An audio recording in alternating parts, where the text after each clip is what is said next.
செங்குன்றம் சுற்றுவட்டார இஸ்லாமிய நல சங்கம் சார்பில் ரம்ஜானை முன்னிட்டு 500 பேருக்கு நலத்திட்ட உதவிகள் வழங்கும் நிகழ்ச்சி செங்குன்றம் முசாபரி மண்டபத்தில் சங்க தலைவர் சிக்கந்தர் பாஷா தலைமையில் நடைபெற்றது.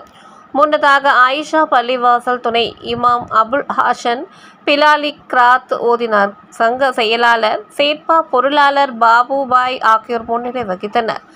இதில் சிறப்பு அழைப்பாளராக மனிதநேய மக்கள் கட்சி மாநில செயலாளர் புலல் சேக் முகமது அலி மற்றும் அதிமுக இளைஞரணி இணை செயலாளர் விலாங்காடு பாக்கம் டிவி அஸ்வின் குமார், காங்கிரஸ் மாவட்ட செயலாளர் எஸ் பயாசு உசேன், முன்னாள் கவுன்சிலர் கரீமுல்லா உசேனி, வியாபாரிகள் சங்க தலைவர் செல்வகுமார், SSTPI கட்சி மாவட்ட தலைவர் ஹை ஜபருல்லா, வழக்கறிஞர் அப்துல் சமது ஆகியோர் கலந்து கொண்டு 500 பேருக்கு ரம்ஜான் நலத்திட்ட உதவிகளை வழங்கி சிறப்புரையாற்றினார்கள்.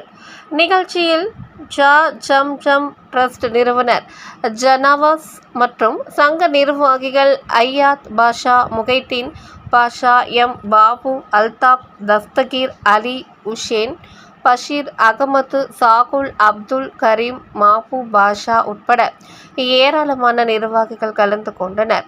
நிகழ்ச்சியின் முடிவில் சங்க துணைத் தலைவர் ரஷீத் நன்றி கூறினார்.